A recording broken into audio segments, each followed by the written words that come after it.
Just a short one tonight. I have an audio tape I have to repair so I can transfer. It was client's dad singing, and it got some sentimental value, and the tape got snapped, so we're going to fix this and get it transferred over to digital.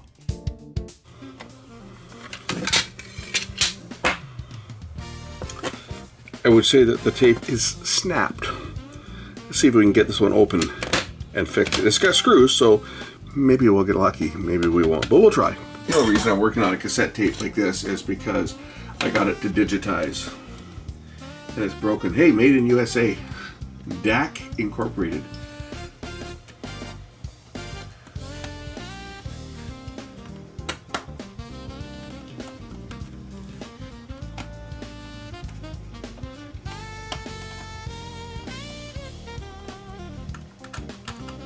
We'll pop all the screws out and see if this will open up. It should. Sometimes they glue them in addition to putting the screws into them.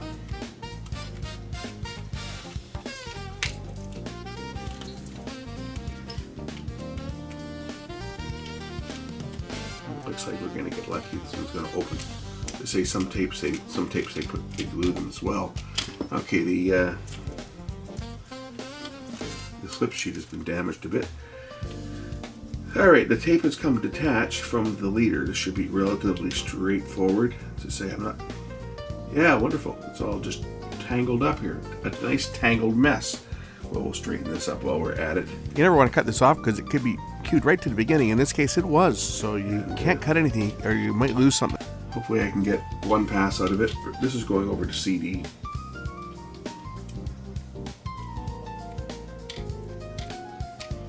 But it's a 90-minute tape, so when it's full, it's going to take 2 CDs. I have no idea what's on it. It came to me from a customer. The guy with the radio mixer that I've fixed too many times, and it's broken again. It's broken again. I've got it again. I don't know if I'm going to fix it this time. Because every time I fix it, something else breaks on it. You know, initially he brought it to me last year because one channel of the amplifier was not working, and we fixed that. A transistor was bad, 2 transistors were bad, and a resistor. And we put new transistors in it, and that part works. And then the next fault that he had was, well, it's only putting out mono. Well, that's because it came from an AM radio station that at the time when it was in use was a mono station, and the engineer blundered on that one. That's where that song, The Engineer's Blunder, came from. Was the country song, The Engineer's Blunder, that I do with AI. Just for fun, right? Just for fun. Poking fun at the fact that the engineer kind of messed up on that one. But anyway, it was, one of the pots had been changed on it and it had not been wired correctly, and it was monoing everything out, or at least on that channel. So, fix that part. That, no problem. We got that part straightened out.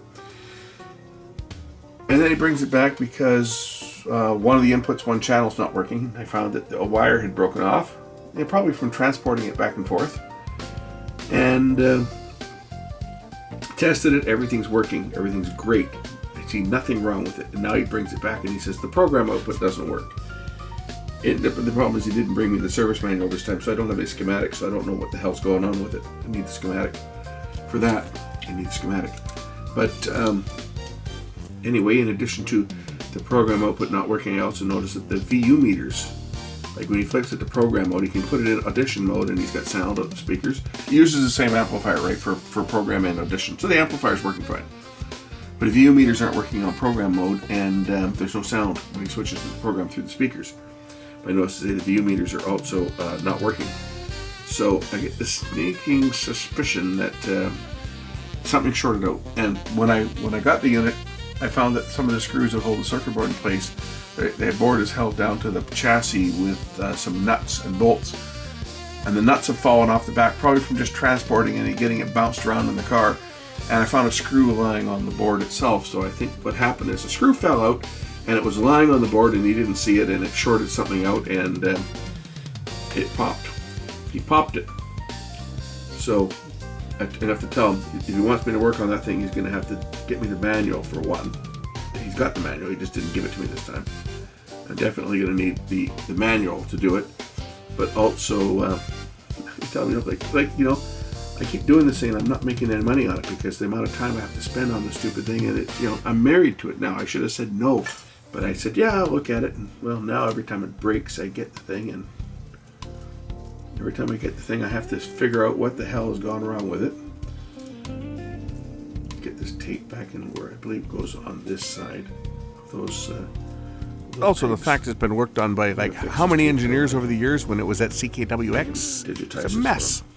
Things disconnected, wires just hanging there doing nothing because they modded it from balanced input to unbalanced. Yeah, it's a dog's breakfast even with the schematic. It's tough to tell what's going on because it's been so heavily modified for the radio station that it was in. And, it was probably in service for 30 years.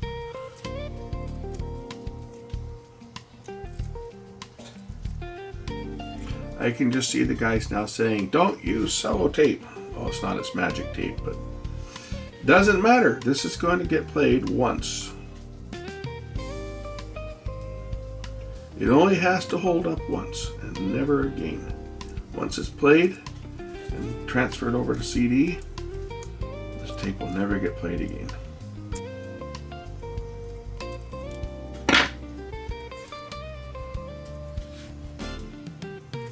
Ah!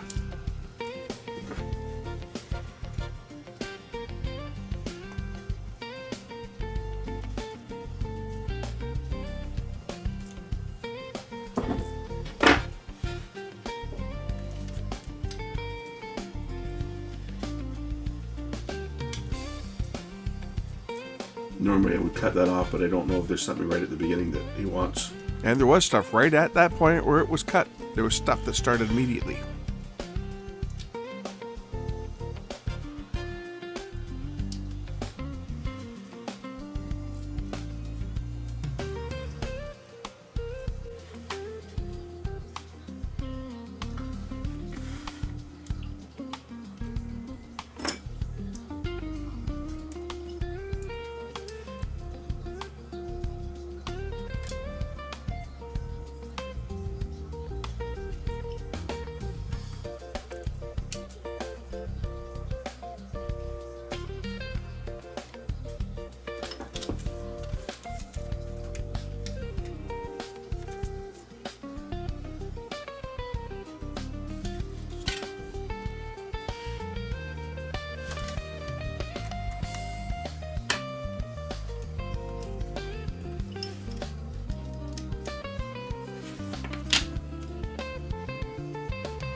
Okay, I think it's probably all right now.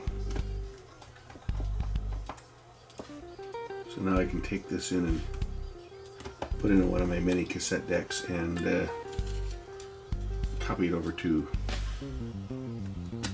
a CD or to digital.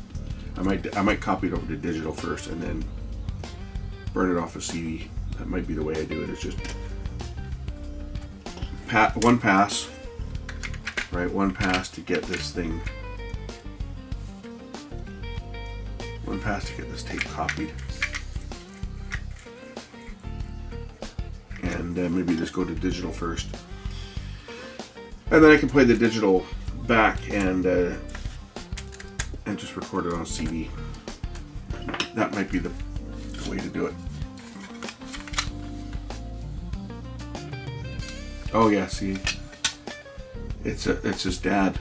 It says my dad plus 2 songs and Anita. So it's probably just spoken word. That's what it probably is. It's family tapes that they had. That's why it was so important that I recovered the tape for him. Anyway, that's how you fix a tape. If you got a tape that's broken, sometimes sometimes they're a little more of a pain in the ass to work on these tapes, especially when they're thin tape like this. The 90-minute ones, the 120s are even worse. They're so thin. Anyway, that's how you repair a tape. And this is exactly why people want this stuff recovered, because they got a recording of a family member singing, playing the organ and singing, or recording it directly onto the Cloner Alliance audio mode. This will do a 48 kilohertz, 320 kilobits per second capture, and give us excellent quality. That's what I use for recording direct to SD card.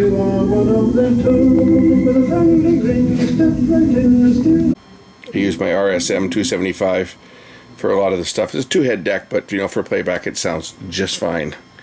And it's got all the noise reduction. It's got Dolby C, Dolby B, and DBX noise reduction. Although I did notice that the Dolby C is not working properly, so we're going to have to do a service video on this one, because when I played a tape in Dolby C, one channel was much lower than the other. Plus, I got an output level. I can use that to control the recording level on here. So that's one of the reasons I like to use this deck for transferring over audio tapes, because very accurate speed, has good playback quality, and it has all of the noise reduction that I could ever need for cassette. Anyway, that's it for this one. Thanks for watching. We'll catch you in the next one. Bye for now.